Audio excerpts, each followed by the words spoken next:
So, while we wait for the rest of the people to come in, I wonder whether we could do a quick sort of straw poll, show of hands. How many people here are developers? How many people here are not developers? What are you? Project coordinator. Project coordinator. Anyone else not a developer? Okay. How many of you use Agile? Almost everyone. Okay. On a scale of 1 to 10, how agile do you think you are? Everybody who thinks they're at least 1 on a scale of 1 to 10, stick your hands up. Okay, keep your hands up. Keep them up. When I say the number that you think is above where you are, put your hands down. 2, 3, 4, 5, 6, 7, 8. One person left. So you are our best agile developer. Or the most optimistic. Or the most optimistic, yes. Maybe that's the same thing. We'll come back to that.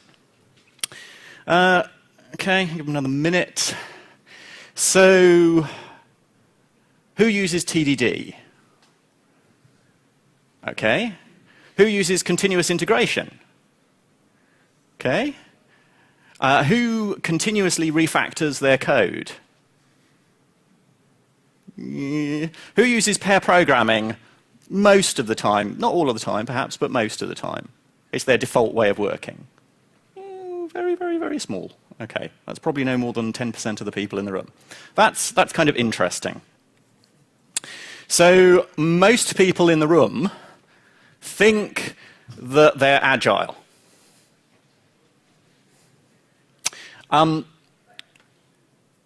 Late last year, I went to J-Days in Sweden. Anyone else go to J-Days? No? Anyone ever been to a J-Days before? No? Anyone ever been to Sweden before?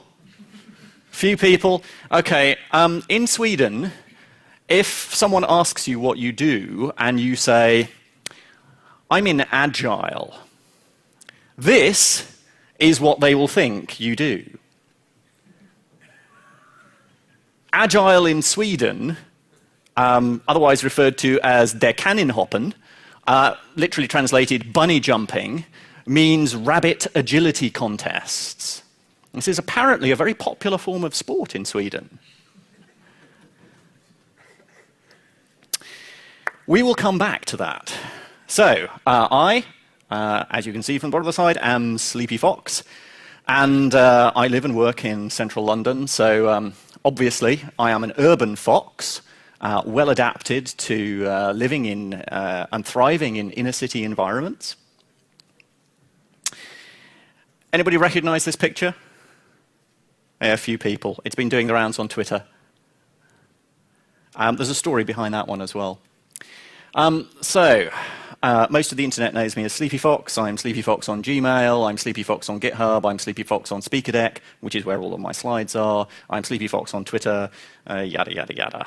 I founded the London Code Dojo, which is a fun after-work environment with free beer and pizza.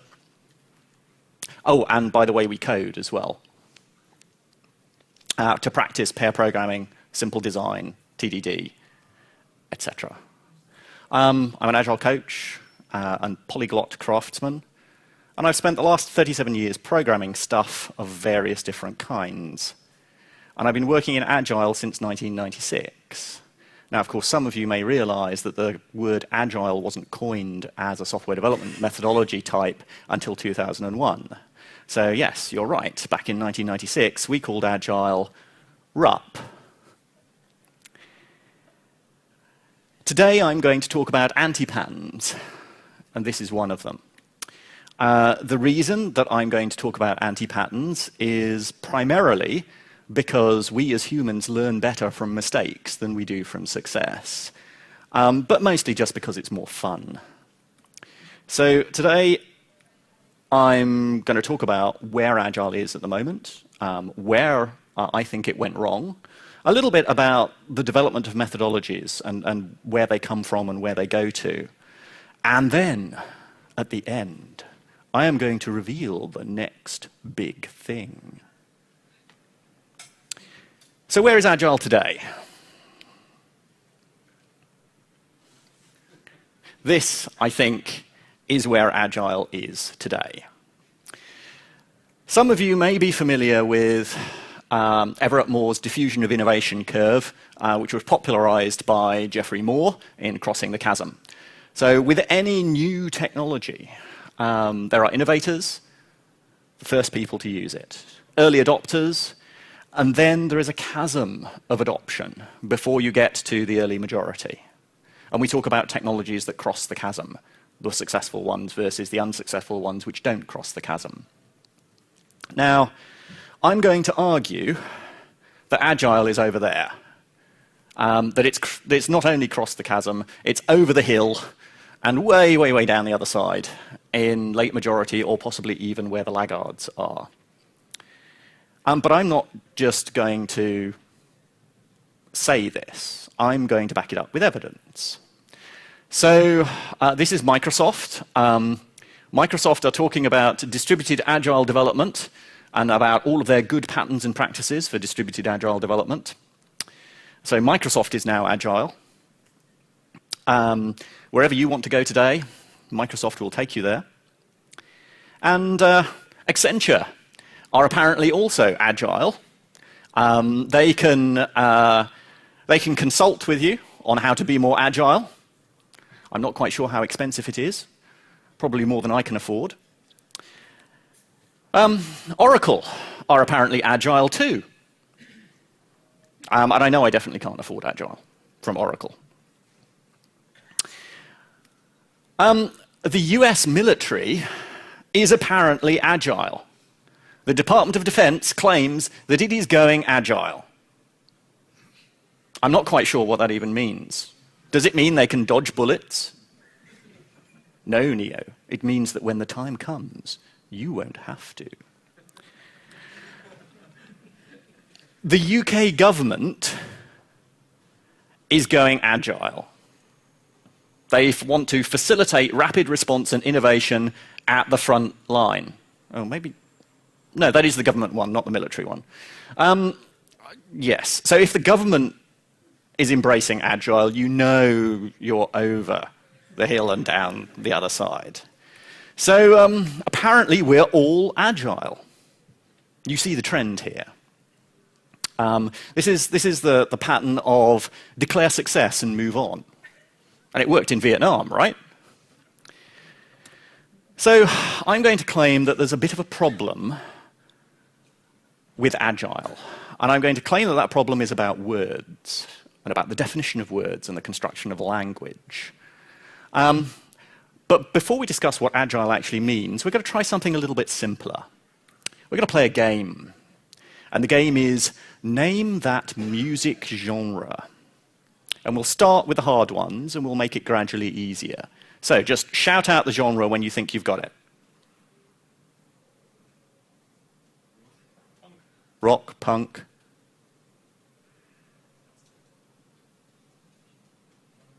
Grunge.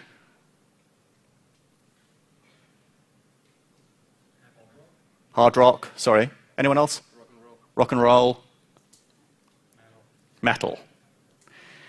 So the correct answer is, these were the contenders for Best Hard Rock and or Metal Performance for the Grammy Awards for 1989.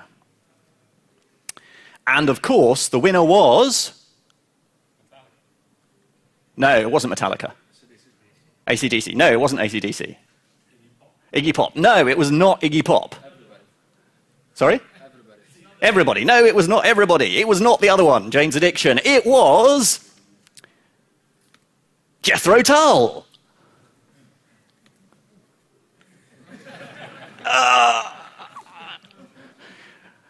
They were so surprised, they weren't even at the Grammy Award ceremony to collect their prize. Lars Ulrich, at their next Grammy Award, when Metallica did actually win an award, went up on stage and thanked Jethro Tull for not putting out an album that year.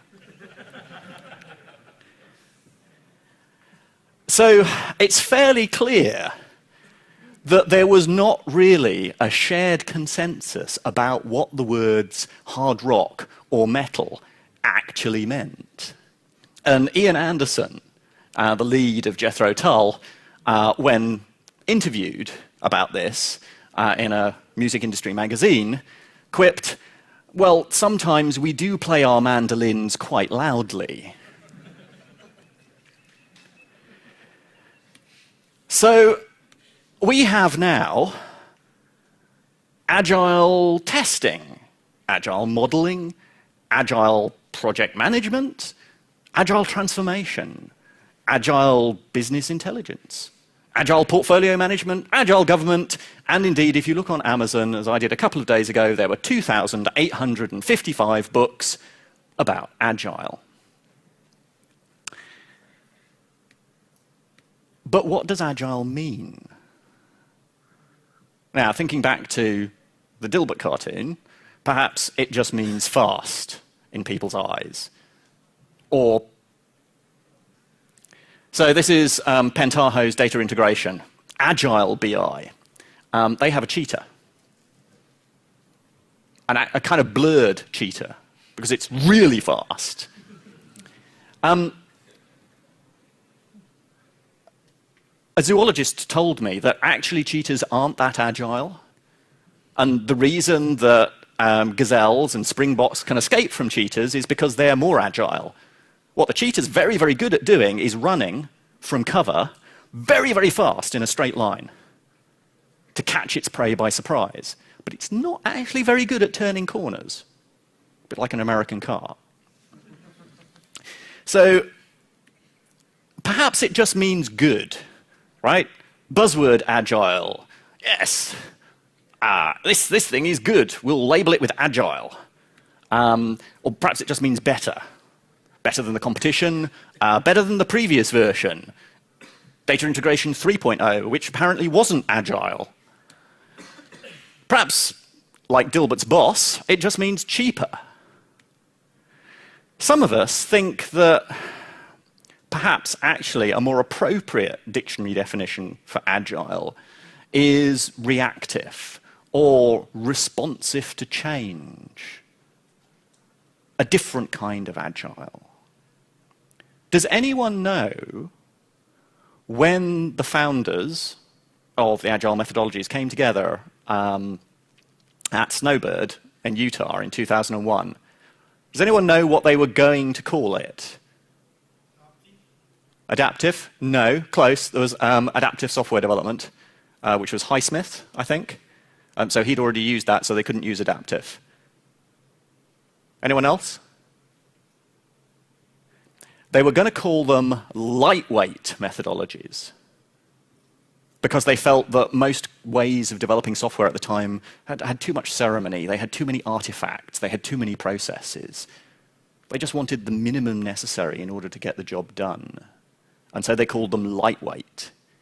But of course this was America, right? And you can't call yourself a lightweight because that means you have a drink or two and you fall over. So they had to come up with a different word instead. And for better or worse, they chose agile. So what I'm saying is that people conflate different concepts. The methodologies, Crystal, Scrum, XP, adaptive software development, feature-driven development, and they confuse those with agile principles or values, the things that we value. We value customer collaboration over contract negotiation, for instance. And they confuse those with agile tools or techniques,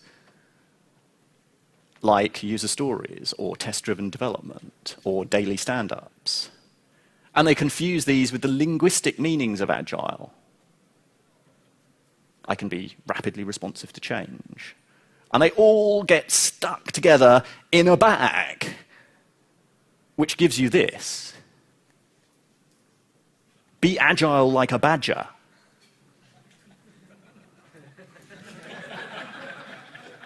What does that even mean? So now we're beginning to see a wide-scale backlash against Agile.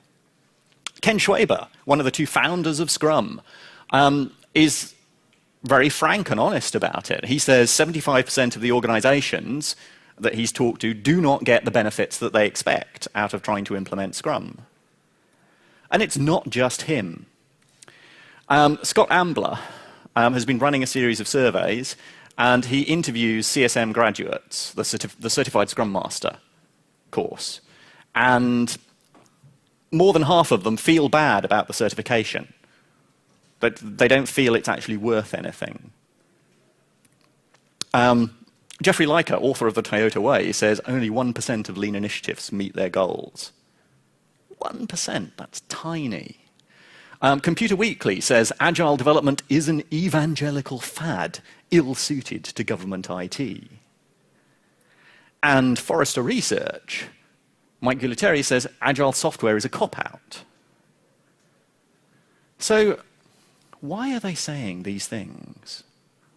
Why is agile failing? So I've been doing this for a while. So I've noticed in companies that I've gone to where agile is failing, there are several distinct and noticeable patterns of failure modes. And the first of these I call Olympic training diet agile. So if you're training for a triathlon, an Olympic triathlon, you swim 1.5 kilometers.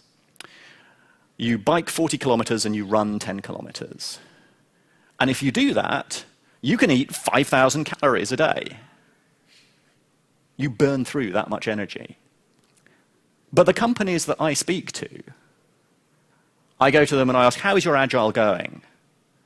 How's the running coming along? And they're going, well, you know, we haven't really been able to find any running shoes that fitted us. We're still looking for a decent pair of running shoes. I go, oh, okay, fair enough. What about the swimming? I say, well, we don't have a swimming pool near us that's an Olympic-sized swimming pool, so we haven't actually started the swimming yet. I say, okay, what about the cycling? I say, oh, well, we've ordered bicycles, but they've been held up in purchasing, and we need to get the red tape through the budget sign-off before we can get the bicycles. So we haven't actually started the cycling yet. But we've been eating the 5,000 calories, and we're beginning to feel a bit bloated. This is what happens when people implement, and typically Scrum, and yet do not use any technical practices. It's just the process framework. So there's no coding standards, there's no code review, there's no pair programming, there's no continuous integration, there's no TDD, there's no BDD. None of these things. This is what Martin Fowler calls flaccid agile. And Jeff Sutherland went as far as to say in an interview, but of course you need technical practices. When we were coming up with Scrum, we were working in healthcare. Jeff Sutherland was working for IDX at the time, who make hospital information systems.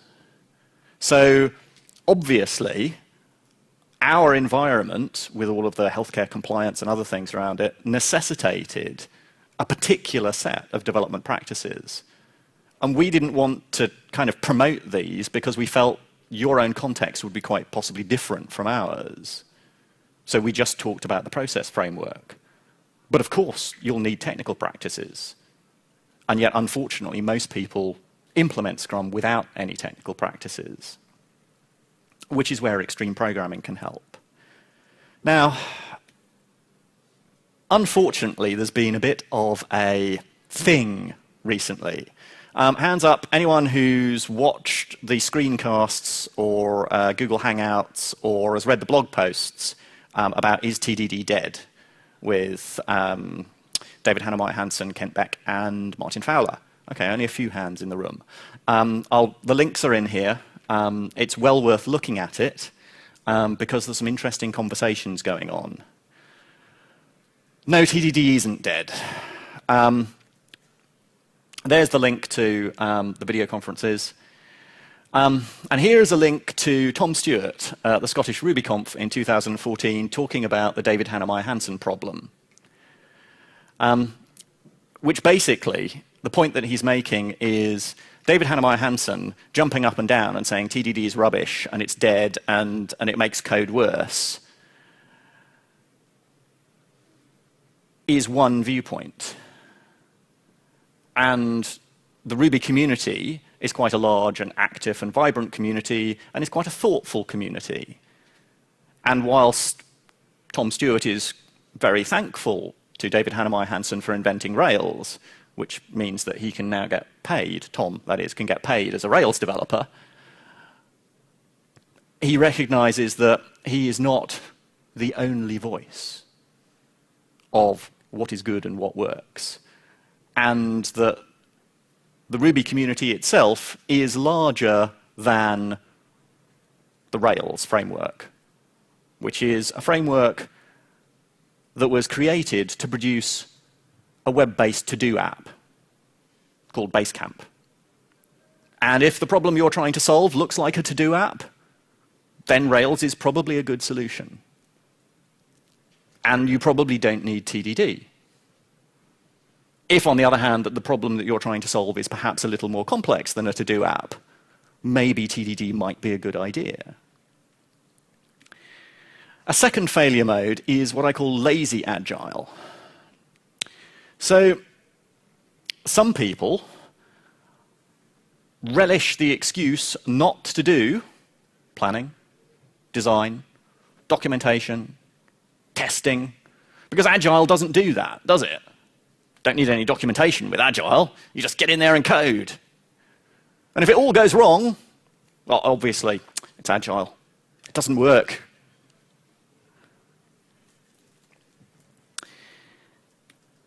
Then there's cargo cult Agile.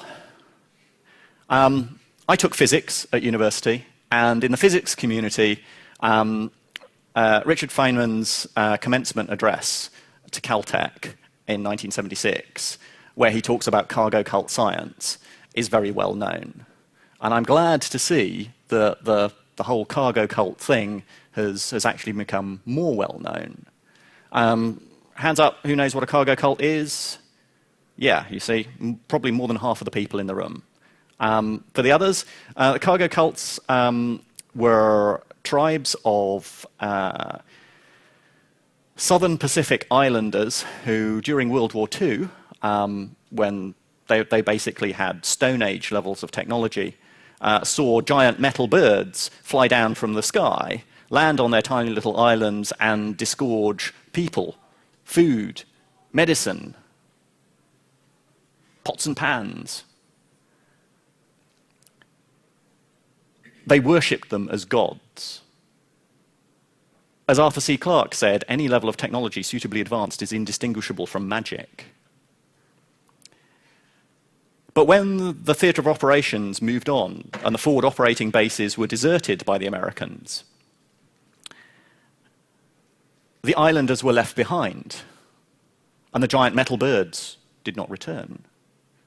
And so they constructed airstrips and radio shacks, and they sat in the radio shacks with little headphones on made of straw, and they stood at the end of the runways with the little lollipop boards, waving them back and forth. But still, the giant metal birds did not return. They were going through all of the motions, but they had no understanding what they actually meant, why they were doing them. And for a lot of organizations that I see, Agile is like this. They have their TDDs, and they're doing their daily stand-ups, and they estimate all of their user stories using a modified Fibonacci sequence, playing planning poker, and yet the user stories are rubbish. They don't actually describe user behavior. As an LDAP server, the tests are rubbish. They're not well-crafted. They don't actually anticipate the user's needs or describe what it is the software is meant to do. And the stand-up meetings last for 40 minutes because it's just a weekly progress meeting that the project managers used to have with the team except now they have it every day. Because that's better, right? And the fourth failure mode that I see is agile project management. This, by the way, is the Logitech Universal Controller, with which you can control everything. Project management is a bit like that. It's like, yeah, I've got this control. I can control everything. It's a pervasive, powerful, and addictive drug. Sadly, it leads to ruin. As an example, here is a quick mock-up I did of an early slide from the Kanban training decks, which shows the Kanban team, together with business analysts, product manager, testers, developers, project manager. What do you immediately recognize about this diagram? Developers are a minority? Yes! The project manager is at the center. The entire universe revolves around the project manager. This is a bit like where we were in the Middle Ages, thinking that the entire solar system revolved around the Earth. Sadly, I think the project managers are about to burn me when I tell them that in actual fact, we go around the sun. We go around the customer, right? Not around them. Pixar, this is from Pixar's management manual. They say, we start from the presumption that our people are talented and want to contribute, and that we accept that without meaning to, our company is stifling that talent in a myriad unseen ways. Finally, we try to identify those impediments and fix them. We start out with the assumption that we are stopping our employees from doing a good job, and we try and fix it. This is from Dan Pink's Drive. He's saying, are we wired to be passive and inert, or are we wired to be active and engaged? And he's convinced, through observing his own children, that we start off in life being active and engaged. And he says, if at age 14 or 43 we're passive and inert, that's not because it's in our nature. It's because something has flipped our default setting. And he says that something could well be management. Now, I have an entire slide deck, which actually I gave at a presentation yesterday on the future of management. And that's all online. I believe there is something significantly wrong with management because the management of factories and the way that we have learned about management, general management, the whole field of general management, has arisen out of the necessity of managing effectively factories during the Industrial Revolution. But our economies now are primarily not agrarian or industrial. Our economies are primarily service and knowledge economies. And managing knowledge workers, which is the largest growing segment of the economy, is fundamentally different from managing factory workers. I'm not going to say anything more about that right now. So this is a timeline of methodologies. Back when I started out in IT, Jackson Structured Programming and SSADM, the Structured Systems Analysis and Development method, were de rigueur.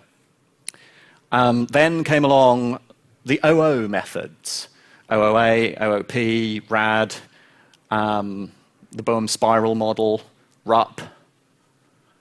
And then finally, we begin to move into Scrum, XP, Crystal, the whole Agile movement.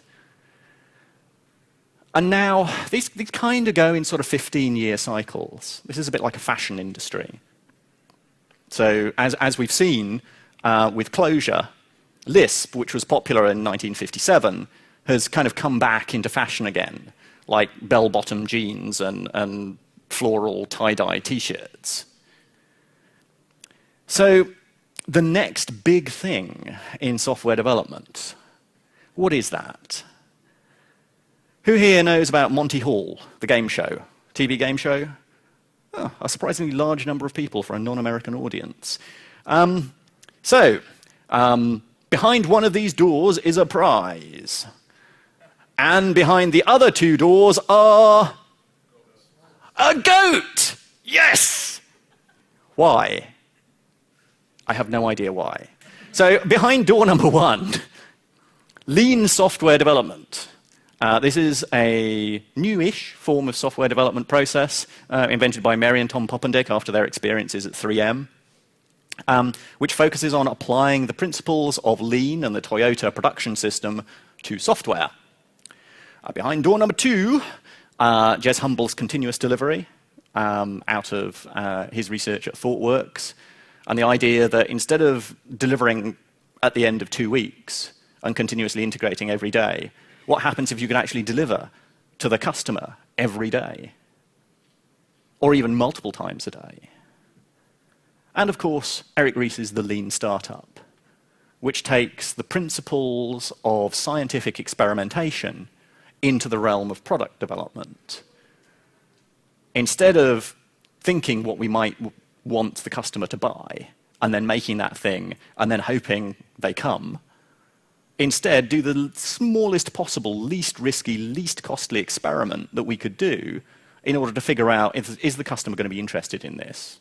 Are they going to want to buy it? So, which one is the next big thing? Well, if we remember the adoption curve that we saw earlier for a moment, I'm going to talk about the development of religious movements. Bear with me.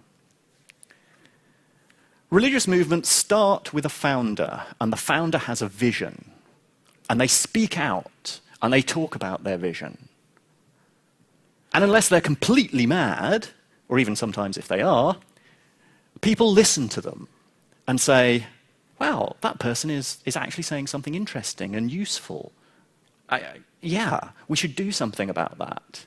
And more people hear it and think that it is something useful. And eventually it gets to the point where the movement is large enough that it's impossible to talk to the founder anymore, or even perhaps to his immediate disciples. And so instead, the main mode of learning becomes reading the teachings that have been written down, the scripture. But once your main source is reading scripture, interpretation can be difficult. And so there arises dogma, which is we read the scripture and we interpret it as it is written. And we follow it because it is written that way. But then eventually someone will speak out and will say, no, this is not what Kent Beck meant when he said the last responsible moment. He didn't mean leave it till the end. He didn't mean don't do it till the very end, or possibly even not at all. What he meant was think about when the last responsible moment is to make the choice about whether you need it or not. Identify that up front, and then don't make that choice until it is needed. This actually plays very much into Chris Matt's work on real options. So if you look at this, disciples are like early adopters from the innovation curve. Scripture is like early majority, and dogma is like late majority and laggards. And what I'm proposing is that he's not the Messiah. That's Ken Schwaber on the right-hand side, one of the two founders of Scrum. So the scene is from the life of Brian.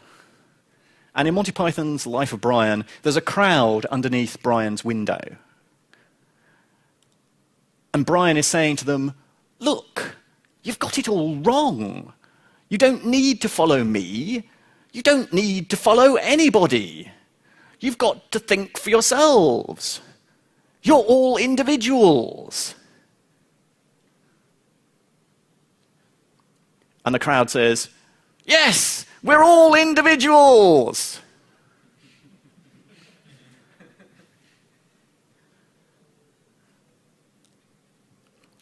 And what I'm saying is we have to work it out for ourselves. It's not enough to follow the scripture. So this is what the Agile Manifesto says. This should hopefully all be recognizable. We value individuals and interactions over processes and tools. We value working software over comprehensive documentation. We value customer collaboration over contract negotiation. We value responding to change over following a plan.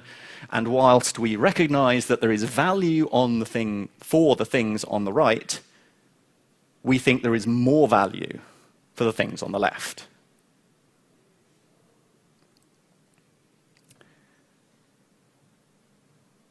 Who remembers what the Agile Manifesto says before this bit?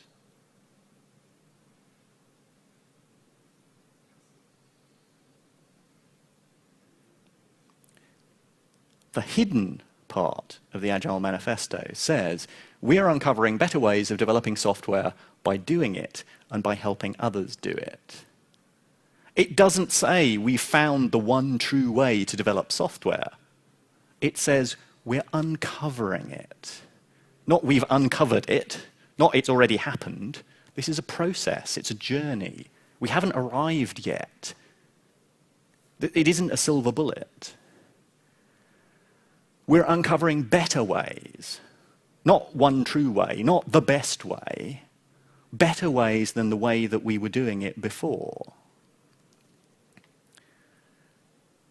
We're uncovering better ways by doing it, not by writing books or by preaching from the top of towers, from pulpits. We're uncovering better ways of developing software by doing it. This is the idea of deliberate practice. If we're not doing it, how can we achieve mastery? And by helping others do it. This is not just about me, the individual, or even me, the team, or even me, the project, or the organization. It's about the broader community.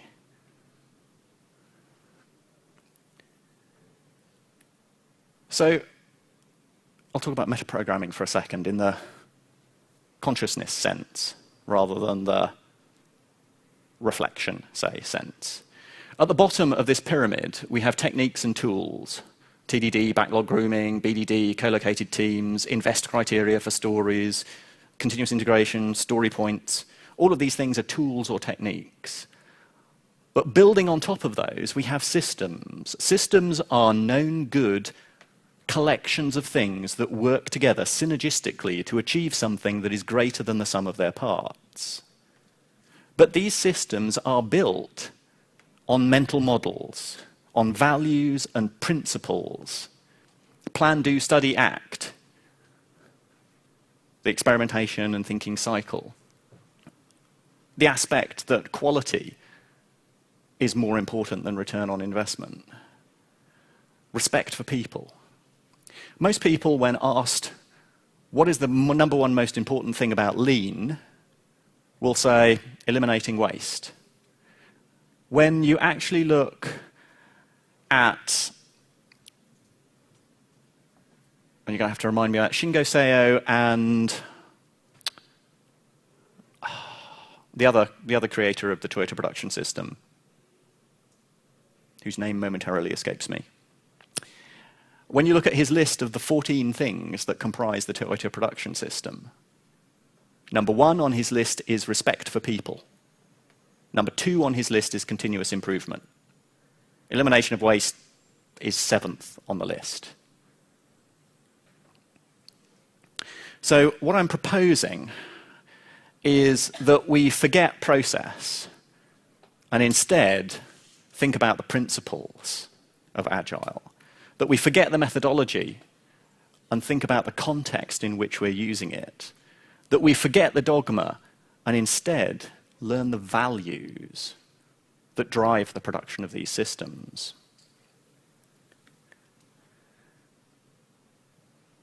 I'll tell you a little Zen koan. Curse these software development projects, cried the novice programmer in anger. To succeed, I must learn 2 or even 3 software development methodologies. Lean, Kanban, Scrum. This is truly intolerable. The master programmer stared at the novice. And what would you do to remedy this state of affairs? He asked. The novice thought for a while, and then said, I will design a new methodology, he said, one that will replace all of these others. Suddenly, the master struck the novice on the side of the head. Ow! What did you do that for? Exclaimed the surprised novice. I have no wish to learn yet another methodology, said the master. And suddenly the novice was enlightened. So, I'm not here to sell you a book or to propose a new methodology or way of doing things. I come back to the next big thing. Frank Herbert, when he wrote Dune, wrote, a person needs new experiences. They jar something deep inside, allowing him to grow. Without change, something sleeps inside us and seldom awakens. The sleeper must awaken. I believe we must awaken. Daniel Pink has written in Drive and has an excellent TED talk, if you don't have time to read the book, where he argues that motivation for knowledge workers is a very different thing from motivation for factory workers, and that giving people more money doesn't help unless they don't have enough money. Once you've achieved the enough, adding more money doesn't really help very much. Neither does this whole carrot and stick thing. What matters to knowledge workers is autonomy, mastery, and purpose. Autonomy is being able to do your job in the way that you best know how without someone micromanaging you. Or, as we have in Agile, pair management, for when micromanagement is not enough. Mastery is the opportunity to become the best that you can possibly be, to learn, to grow. And purpose is about a higher purpose for doing the things that you're doing. It has to be about more than making a bunch of fat cats slightly richer tomorrow than they are today. The work that you're doing has to mean something. Programmers. When I started out in this industry, I thought that if you were basically twice as experienced, you were twice as productive. If you'd had 4 years experience rather than 2 years experience, you'd be twice as productive. That's when I started out. Who here has heard of 10 times programmers? A few people. So there's the argument made by a bunch of people is that the best programmers are more than 10 times more productive than ordinary programmers. Now, it wasn't long in the software industry before I realized that if you had more experience, good experience that is, you were more than linearly more productive than your juniors. There was some kind of polynomial or power law type thing going on. I didn't really understand what it was or how it worked, but I could observe the good people weren't just good. They were more than that. But I didn't really understand what was going on. And this kind of power law model worked for me for many years until I realized that my model of productivity was missing something. And the thing that I'd got wrong is the assumption that the line passes through the origin. What I discovered when I went to work for Hutchison 3G, I asked my boss how many people were working on the project. This was basically creating first 3G phones front end. So it was all based on web technology. So it's basically a web page with icons on, and you click on the icons, and you have an app. But the app is actually just like a mini website. And the web was already around for, I don't know, 7, 8 more years. We knew how to build websites. It was not new technology. And I said, how many people are on this project? And he said, 350. And I went, no. Forget all of the project managers and product managers and network support technicians and people involved in setting up the new 3 stores and just the developers and testers and business analysts. Just the technical people who are actually making stuff And he said, yes, 350. He said, but don't worry, it's just a ruse to keep Vodafone occupied. Actually, the real work's being done by 10 guys in the back room of the pub over the road. Now, they weren't in the pub. But basically, there were about 20 people who were doing the vast majority of work. And the reason for that is that the people down here were net negative producers. They were writing the bugs that the people over here were fixing. These guys were writing the user manuals that told the users the wrong thing to do, so that they then phoned up support and said, I've been trying to do this and it doesn't work, and caused a whole bunch of work for other people to do. This means that if all your organization looks like this, if you've got 200 people here, 100 people here and 100 people here, you're not going anywhere. You're like a hamster in a wheel. Yeah? Lots of activity, but no progress. Unless you've got people over here, project's never going to finish. It's never going to be successful. That's when I coined the term, MVP, for minimum viable programmer. This is what happens when you cross the line from being a negative producer to being a positive producer. So the question is, how do you get positive producers rather than negative producers? Well, of course, you could just fire all the negative producers, but wouldn't it be much better if instead we could turn the negative producers into positive producers? My old karate instructor said, Kihon, Kihon, Kihon, basics, basics, basics. You must keep practicing the basics until you've got them perfectly. So karate is Kihon, kata, and kumite. Kihon is basics, kata is sequences, and kumite is sparring with a partner. I think this is kind of roughly like coding and software development. Kihon is design patterns, solid principles, simple design. We have coding katas, simple exercises that you can do over and over and over again in order to improve your coding skills. And kind of the kumite, the sparring thing, is actually like pair programming or doing real work. And I think that that mastery element from Dan Pink's drive, out of the autonomy, mastery, and purpose, we don't have so much control over autonomy or purpose, other than choosing which company we work for and which company we don't work for. But we do all the time have control over mastery, our own mastery, how we drive our own software development. This is what brings you to conferences like DevOps today, to get better at what it is that you do. And I think it's not enough that we create things that are functional. I think we need to create things that are beautiful, that are satisfying as well as functional. And with that in mind, Pete McBreen wrote a book called Software Craftsmanship, The New Imperative, in which he argued that software is not manufacturing, and it's not computer science, and it's not software engineering. Maybe it's more like craftsmanship. And if we investigate this metaphor a little bit more, maybe it can help us in the way that we approach work.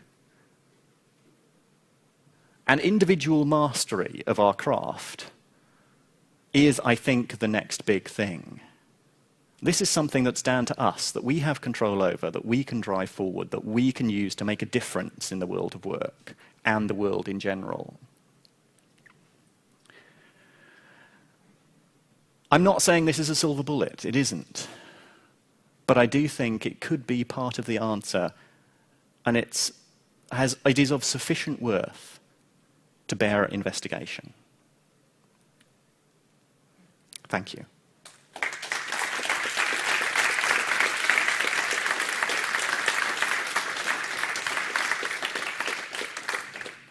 We do have a few minutes left for questions. When coming to the organizations that suffered from at least one of the symptoms you described, were you able to find a way out for them, or were they just So the question is, was I able to find a way out for organizations' problems? Sometimes yes, sometimes no. I hold up my hands and say, you know, there's some things that I can't do. You can lead a horse to water, but you can't make it drink, right?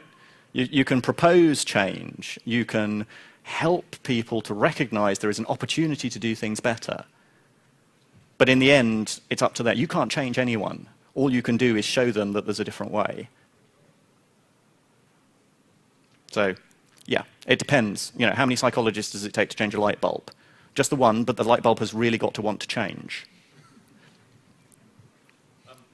It's just a little detail. So I work on non-UI systems, back-end systems, data feeds, and we use Agile. So we have user stories, but we have no users. So what would you do instead of saying, as an LDAP server? In that case, perhaps, using what we used to call in use cases system actors rather than user actors is a way of doing it. And just try it, see if it works for you, do it. This is all about experimentation, right? It's not about there's one true way that fits everyone that's always right. And if you find something that works for you, use it, exploit it. See what you can do to make it better. Write about it, tell other people about it.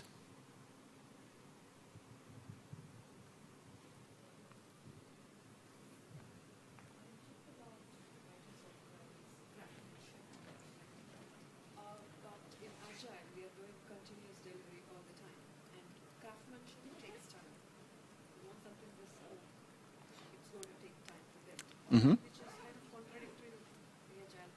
Ah, okay. False dichotomy. So the question is Agile and software craftsmanship contraindicated because doing software craftsmanship takes more time? I think that's a false dichotomy. I don't think that it does take more time. I think that it only takes more time if in actual fact you don't do your accounting properly. If you only account for the time that's spent in development, and you don't take into account the time spent in testing, you don't take into account the time spent bug fixing, you don't take into account the time spent responding to customer queries. I think if you add it all up, you'll find that doing it right the first time actually saves you a shed load of money.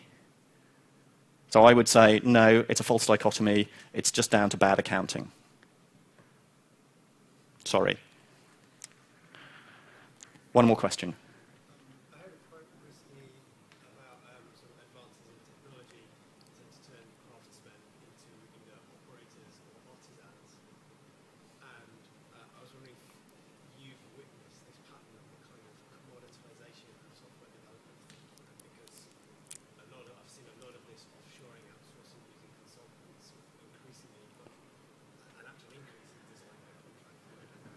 Okay, so the question is, have we seen a division into artisans and operators, particularly with offshoring of technology projects? That is a small question with a really, really, really long answer. The whole offshoring thing is a big question, and one at which I am happy to talk about over beers later. But I believe there's drinks at 5 o'clock. No? 5:20 to 6:30. And then there's drinks at 6:30. Maybe. Okay. Well, if anybody wants to come and find me and talk to me afterwards, please do so. Otherwise, contact me online, tweet me, email me, whatever, and I'm happy to continue the conversation. Thank you very much.